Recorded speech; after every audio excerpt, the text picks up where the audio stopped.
So, I have not done a Ren Fair demonstration in quite a while.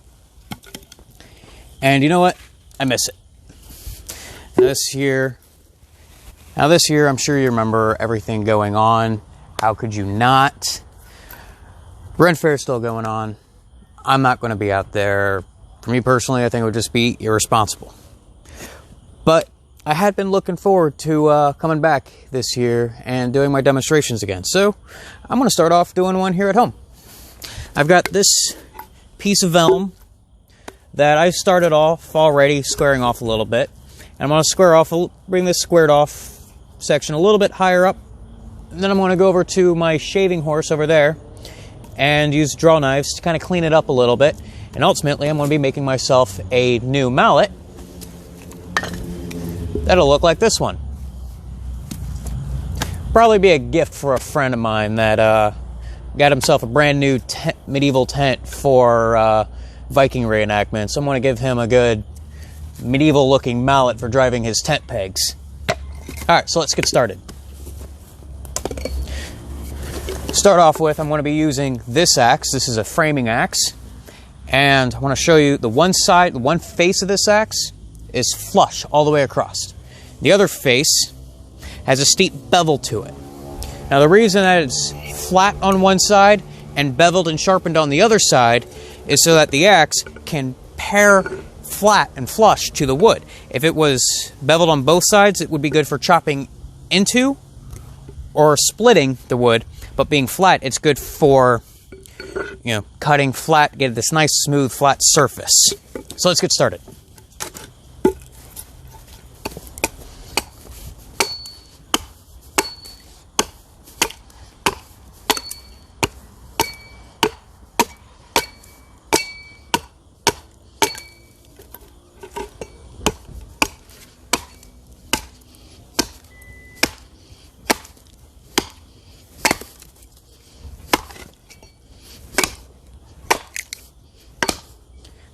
So I don't believe I said already, but this is a piece of elm. Now, elm, it's not a very heavy wood, but it's a wood that gets a very dense crisscrossing grain fiber, which makes it resist splitting. And for these purposes, I believe that will make a very good mallet, because a wooden mallet, well, you hit it on the face towards the end grain. Well, you don't hit the mallet hits other stuff. But that can cause the wood to split out. If you got a smooth grain wood, doesn't have a lot of crisscrossing in it, what'll happen is as the wood dries, that impact will cause those grains to separate and split. I've made mallets out of oak before, and they always split in half fairly quickly. But sometimes when you need something fast, you just use what you have.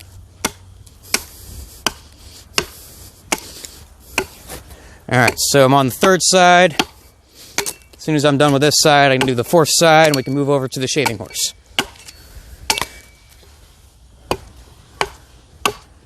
Get a little bit more there.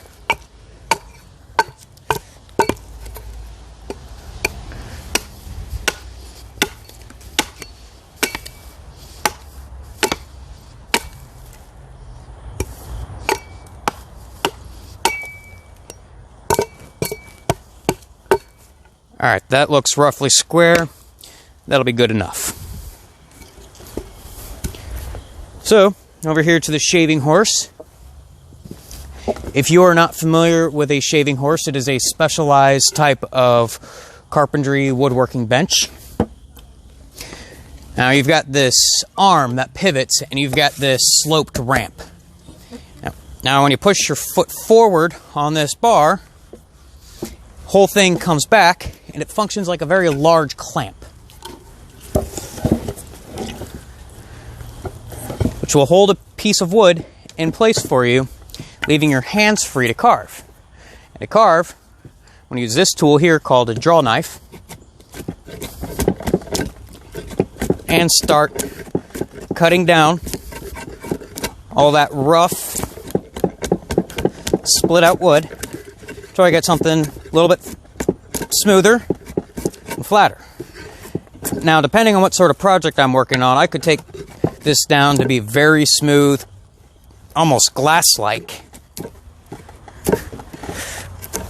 But for right now, since I'm making a mallet, I'm not making any sort of fancy project. I'm not making furniture. I'm not even making a handle for a tool. Something that I touch a lot. I just need this in the basic shape. And get rid of all that splintery stuff.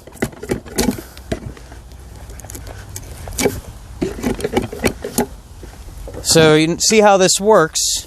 Again, I push forward my foot, this bar comes back and holds that in place. Which is very nice.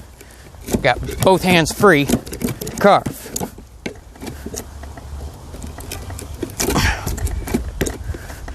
Now this piece of wood, I cut it down earlier this spring. It was a dying elm tree in my father-in-law's backyard. And this was one of the branches that I had to cut off. And so it had probably been sitting in the air drying for who knows how long until I cut it down this spring. And it's still a little bit wet. I can feel the moisture in it, but it's also pretty well dried out in the sense that it's started seasoning and hardening. Still got moisture content, but it has hardened. So as wood dries out, it hardens. And that's why you hear a lot of traditional woodworking like this called green woodworking. And that's where you go out in the woods and you cut down a tree or cut down your branch or whatever, and you work with the wood while it's green. And if you're not familiar with that term, it means it's recently cut down. The cells are still kind of alive and they haven't cured yet from the tree being cut.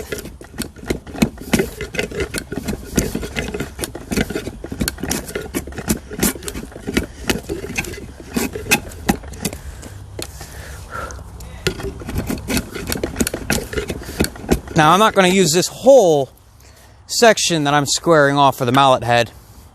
I'm certainly not doing the handle. I'm starting off with the mallet head, because then the bottom half is going to be split for the handle. But I want to get past my dimensions. And so if you look at this, so this is misshapen, but I'm probably going to cut it about here and then about here. So everything up here I don't really care too much about, but because I don't want to carve all that down, I don't want to make a sharp shoulder here that I carve immediately into the finished piece. So I'm going with a longer piece. It gives me room for the shaving horse to hold it, and then also gives me room away from the finished section where I can kind of slowly work my way in towards that final shape that I want.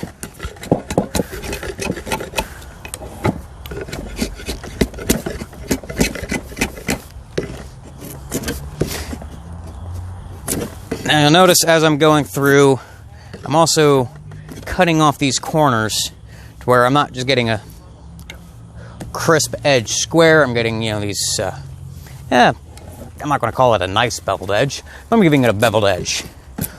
It's partly aesthetic, and also in part having that beveled edge does help prevent the mallet from warping, because as it continues to dry, the wood will change shape. And if I start with that sharp square edge, over time it might do something like that and twist and bend. But if I cut the corner off, well, even if it bends a little bit, it's not going to bend in such a way that provides something that can split off.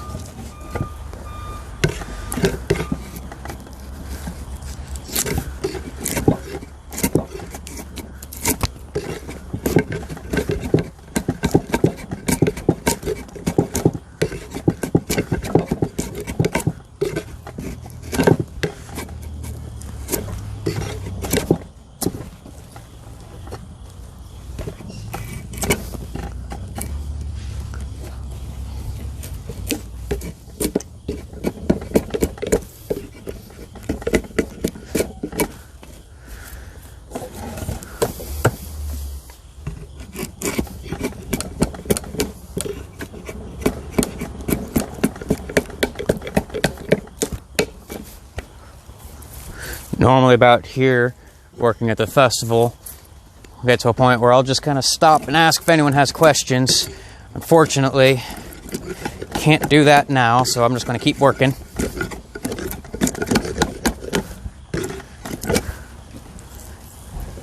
And you know what, for this piece, I'm going to call that good.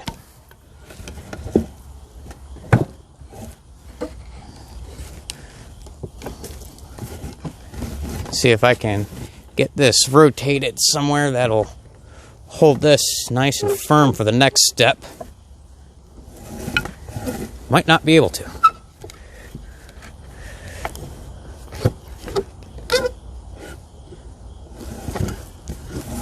I had it perfect the other night. See if I can get it back there.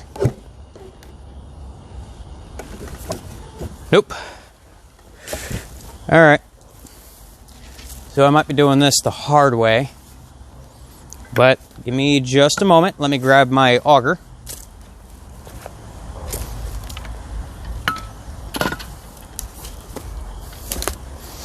All right, so the next step, I'm going to have to drill a hole, actually a few holes, through this. If you take a look at this mallet, I've got the handle, I've got the mallet head, I've got a pin to set it. So the handle passes clear through the mallet head. I have to do that here. Now this auger is not a very good one. It's the right size though, so I'm going to use it.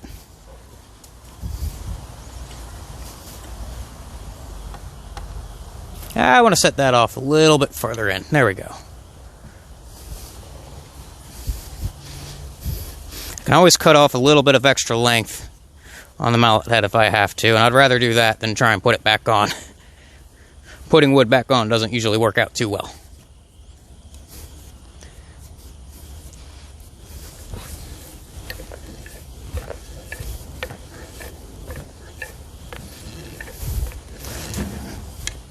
What was that noise?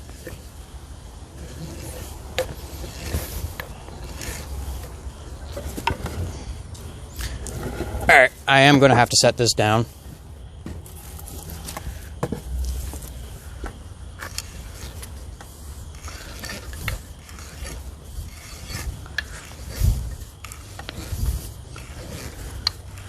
Now this is usually the slowest part.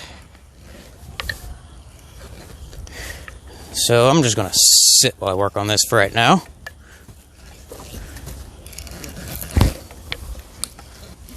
Now as I go through this, once I get this hole made, I want to make a second hole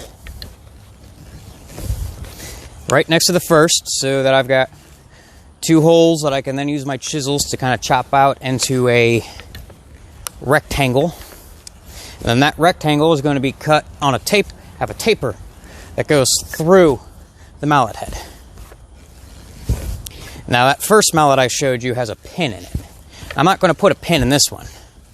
This one I'm going to leave the taper all the way through, and the handle is also going to be tapered so that it will fit through from the top down to the bottom. And that taper shape, that wedge, will hold it in place as you swing it. And that's because it's, like I said, I'm thinking about maybe giving this to a friend as a gift, go along with his new tent. And so leaving the mallet that style will allow him to fold it flat and pack it away with his tent gear without taking up a lot of space.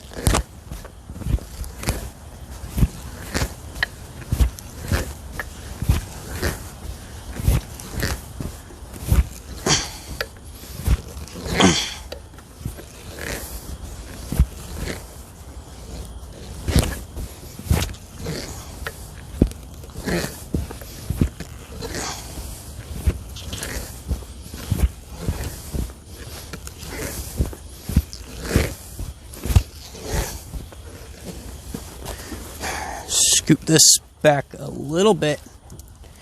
I don't want to take the auger into my sheepskin pad for my bench. I'm going to get that out of the way. I've still got ways to go. I just don't want to forget about it.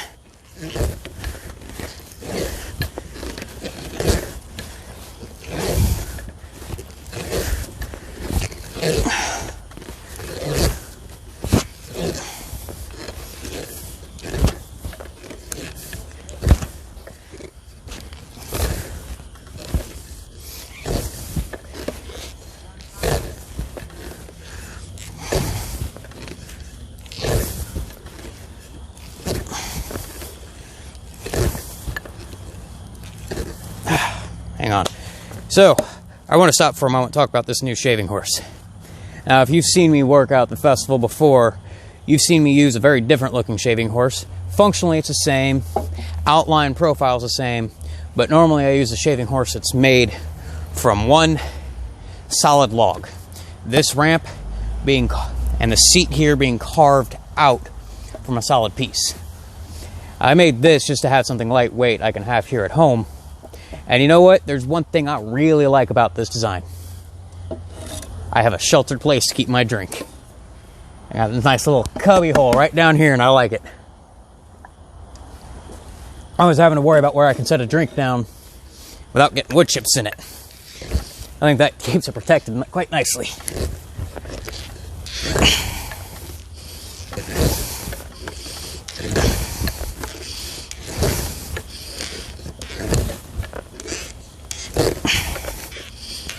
Oh, I don't know if the microphone's picking it up. I can hear that wood squeaking as I go through. I need to resharpen this auger again. I didn't do a very good job last time I sharpened it.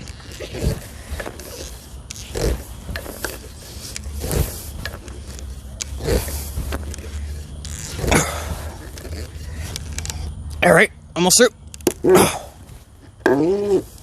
Bet you heard that one.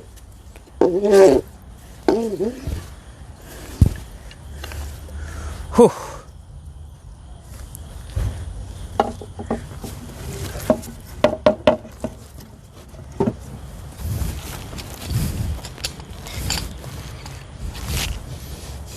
One of my chisels. Clear that hole out.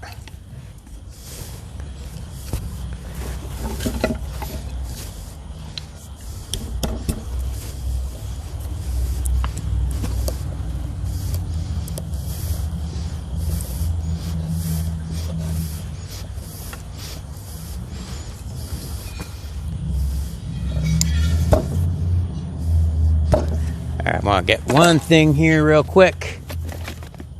Here we go. I want my small mallet. Now, the problem with that auger is that normally it'd have these little teeth at the edge that clear out around the perimeter of the hole. That auger doesn't have them.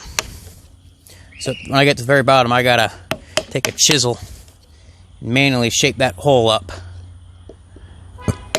And because I am gonna come through later and cut a mortise into this, that's effectively what that sort of socket handle is. It's basically a mortise and tenon. But because I'm going to change the shape from being a circle to a square or a rectangle, I don't care how pretty this is right now. I just need to clear everything out so I can see it.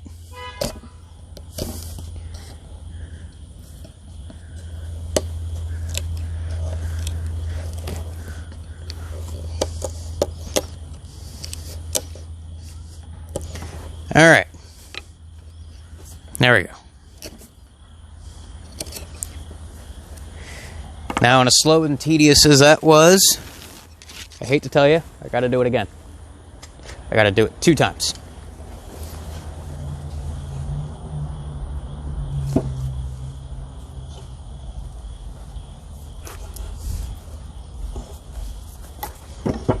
Let's flip this over again.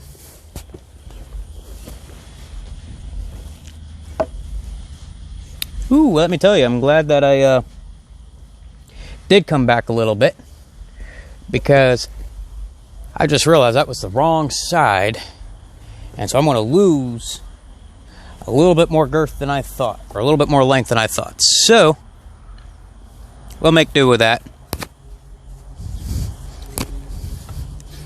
I'm just going to be cutting that line a little bit closer than I intended.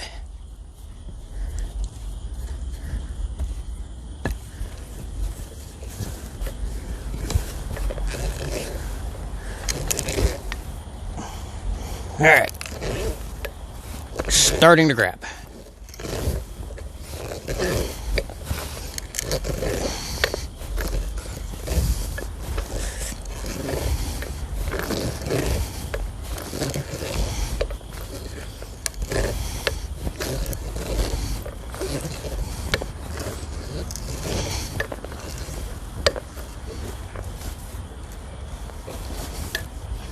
Alright, now I'm just standing up so I can see and line up the auger before I get too far. And also a little bit of weight to push down into it to get it started.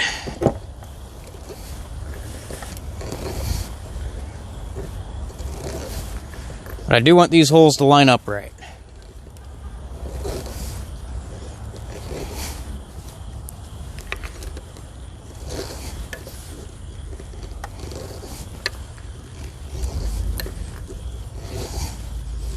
That will make my life a lot easier when they do.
And through.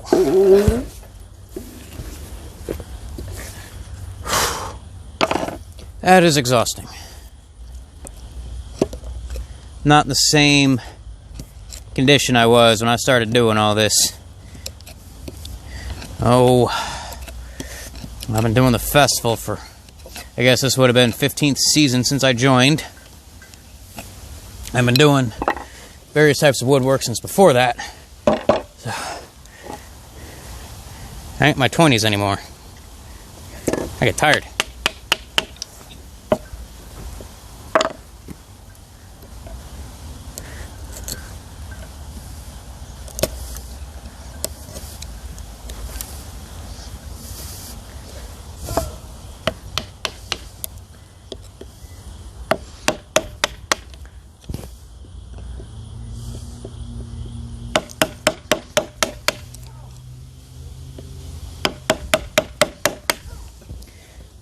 This part might actually go fairly quick in comparison to drilling.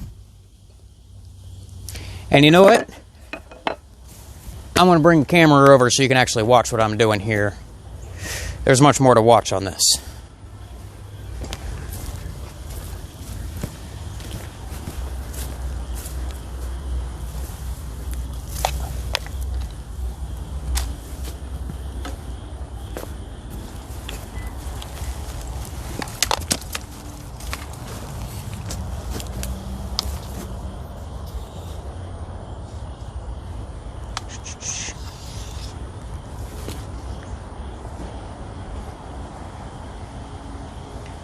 Alright, that should be good. Let's get started again.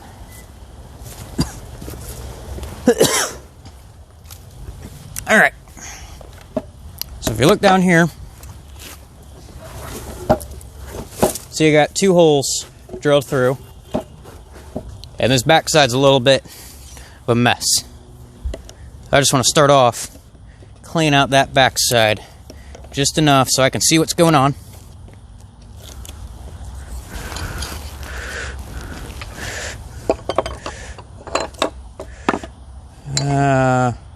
Yeah, I want this one.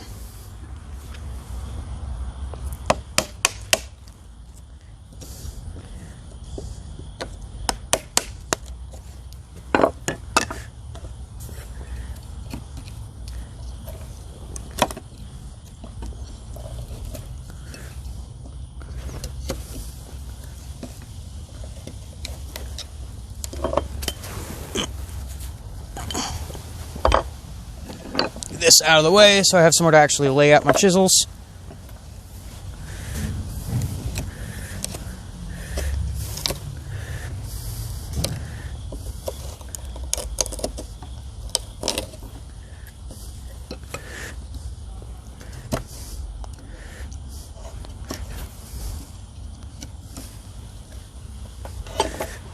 Alright, so there's this section, little space between both holes.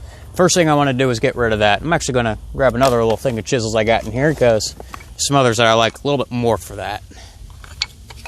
I'm going to go with this one. This one's a good heavy mortising chisel. It's about the right size. And you notice I'm not using a hammer. I'm using a wooden mallet. The reason I'm using a wooden mallet and not a hammer, well, first, difference between a wooden mallet and a hammer. A hammer's made out of typically metal, sometimes stone, something very heavy, something very strong, or a mallet is made out of something softer that absorbs impact. So it'll absorb the impact of using it so that the tool you're hitting with it won't get damaged. You ever seen an old splitting wedge where people have been hitting it with a sledgehammer for years and how the top looks like a mushroom? You don't want that to happen to your other tools. So some tools you always use with a mallet as to protect the tools, make them last longer. Now a lot of these tools have picked up secondhand and I just haven't gotten around to making new handles because they work well enough. But that's why this one's all kind of messed up. It's wrapped in tape. Top's all flared out. This one, it's split. This one really needs a new handle. But for some stuff, it works well enough.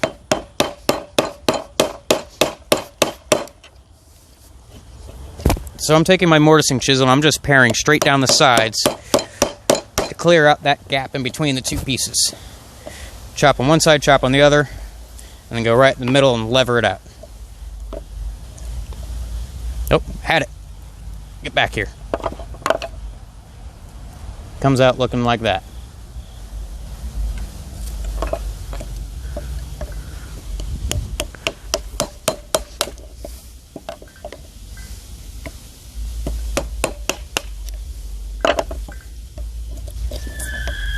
Alright, now that I got that thinnest part out, separating the 2 sections, take a little bit larger, wider mortising chisel. I'm just going to start off paring down the sides, start squaring this off.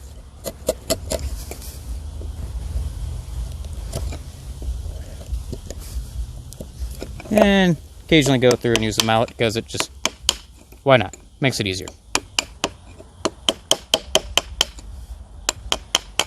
I'm not at a finishing stage yet. I don't have to do nice clean cuts yet.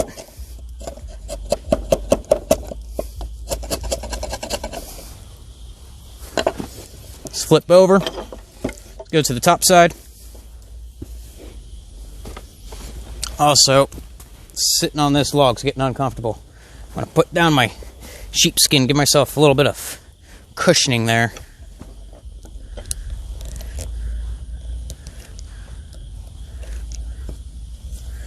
Alright.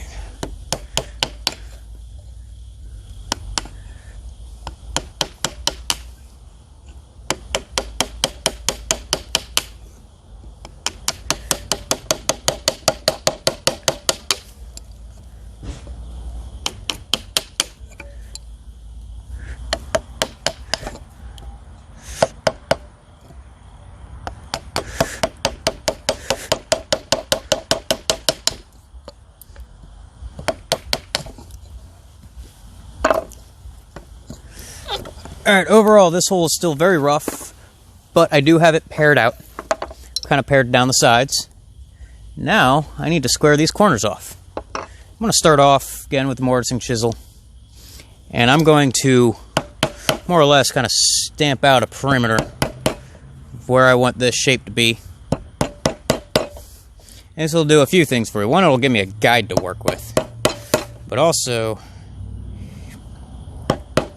it creates a starting point to work from. Not just a line to stay within, but it actually gets the work started.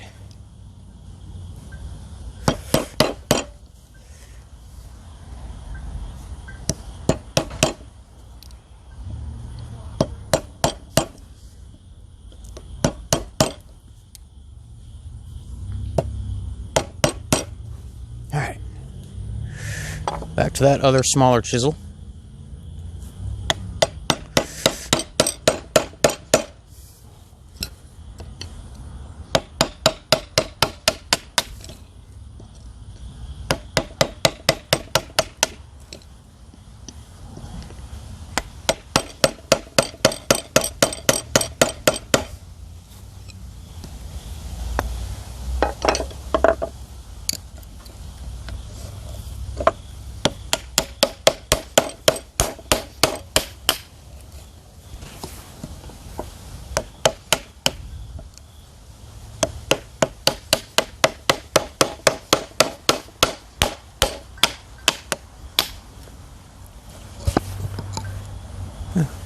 What's up? I was just watching. Oh, alright. I didn't want to say anything since you were filming. Yeah, that's fine. You can fill in for the audience that would normally be live if you have any questions. What you make again? I am making a mallet. So, you look down at the bottom of that tripod, you see that mallet sitting there? Yes. It's going to be one like that. Okay. Actually, probably about one halfway between that size and this size. Cool. Yeah, I think I want to give it to someone. You know, one of our friends has got new tent for reenactments. Actually, I think he's out this weekend with it. Okay. So he's got himself a new reenactor tent, so I'm going to make him a mallet for driving some tent pegs. Okay. Let's see, can you guess who I might be talking about? I have no idea. I've not been following who's going out there or not. Well, this ain't out to the Ren Fair. Oh. Okay, well that's good. No. This is a reenactment, not a festival. Okay. So, much fewer people showing up, easier to distance because it's not a festival.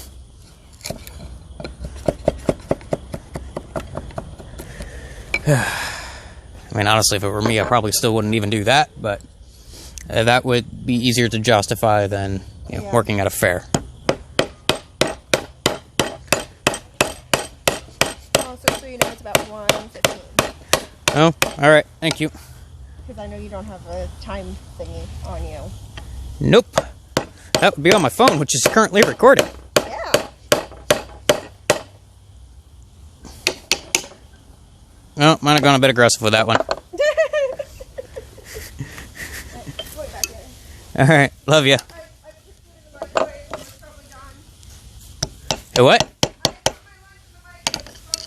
Okay. So this happens every now and then. You get a little bit too aggressive with your cut, go in too deep too fast, and you get your chisel stuck. I'm out of practice if you can't tell. So, if you ever do that, don't break your chisel. Try not to break your chisel. Take another chisel, clear out along the side of it. Open up enough room that you can go through and clear everything out.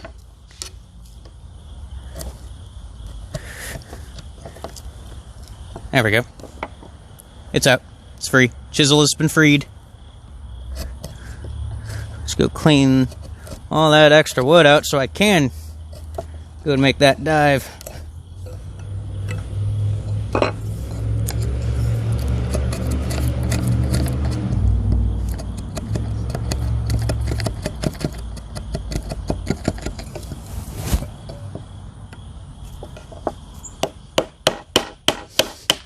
Now, I've seen some woodworkers where every single move they make is beautiful and it just comes out perfect. I'm not one of them. But my end goal is also the functionality.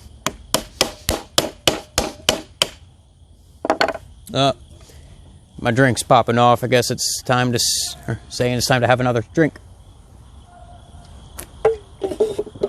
There we go.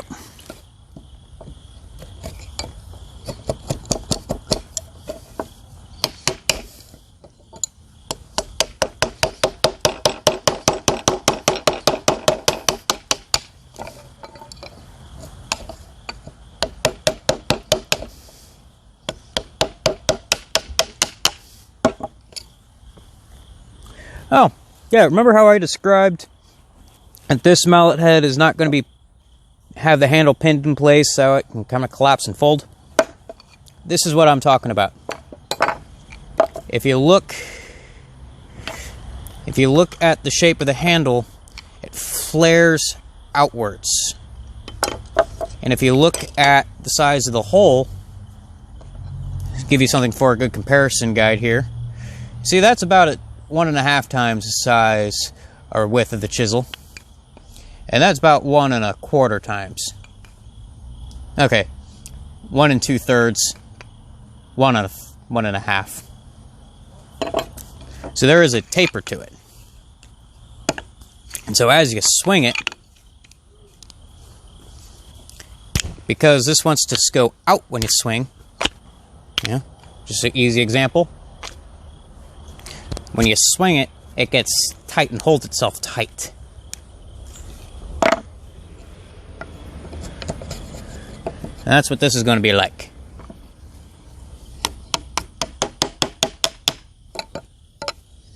I got a ways to go.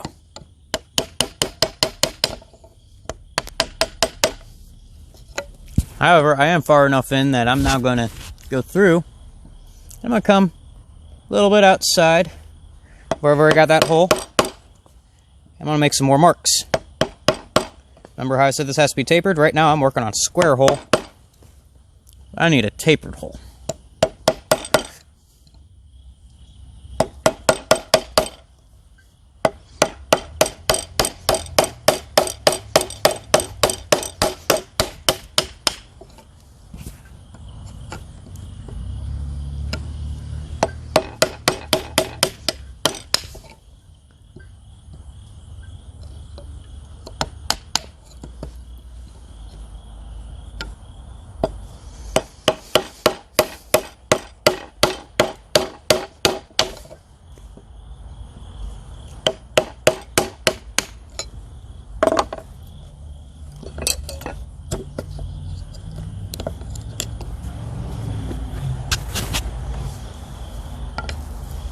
I'm going to flip this over, clean up the bottom side real quick. And even though there's a lot more to do on squaring off, cleaning up this socket for the mallet, I'm just going to clean this up and call it done for now, because I got to get ready to go out for food. Because at 1:30 I have to be done.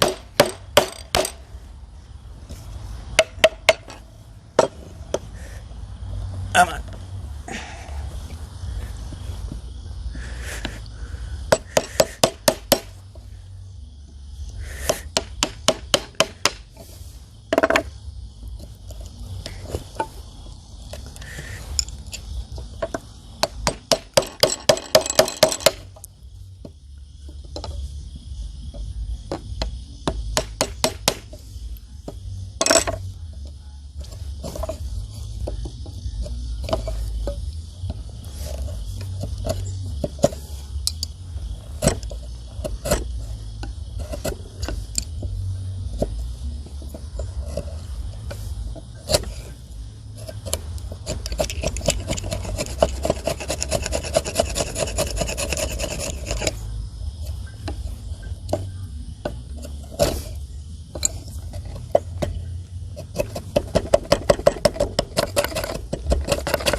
Alright. Well, for right now,